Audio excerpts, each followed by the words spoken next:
స్వామి చెప్తున్నటువంటి నంది ఇది నుండి చూస్తున్నాం మనము. ఈ నంది దినదినాభివృద్ధి చెందుతూ చాలా పెద్దదిగా ఉంది.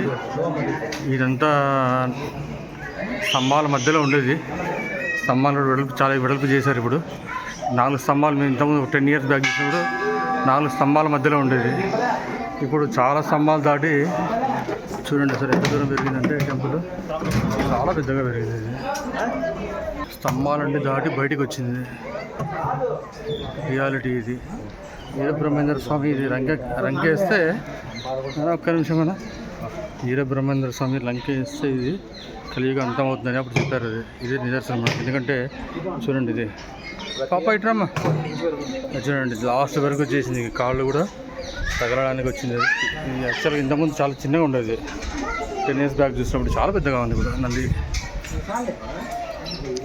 చాలా వరకు యాగంటిలో నంది చూడడానికి వస్తుంటారు. ఎందుకంటే చాలా విశేషమైనటువంటి నందీశ్వరుడు. ఉన్న నందులలో చాలా పెద్దది, ఉన్నతమైనటువంటి నంది ఇది. ఎంత టెంపుల్ మనకి, ఇది మెయిన్ టెంపుల్. ఇది యాగంటి బసవయ్య చరిత్ర. ప్రధాన ఆలయ ముఖమండలం నందు ఈశాన్య దిశ నందు నందీశ్వరుడు వెళ్ళడము ఈ క్షేత్రం యొక్క ప్రత్యేక ఆకర్షణ. సుమారు 90 సంవత్సరాల క్రితం 4 స్తంభాల లోపల నందీశ్వరుని చుట్టూ ప్రదక్షిణలు చేసేవారు.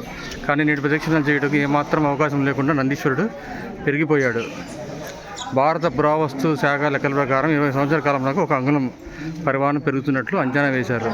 శ్రీ విరాట్ పోతులేరు వీరబ్రహ్మేంద్ర స్వాముల వారు తమ కాలజ్ఞానంతో యాగంటి బసవయ్య అంతకంతకు పెరిగి కలియుగాంతమున కాలు దువ్వి రంకెలు వేయును అని రాయడం జరిగింది. ఇలాంటి పుణ్యక్షేత్రమైన యాగంటి బసవయ్య దర్శించడం చాలా మంచిదని అందరికీ విశ్వాసం.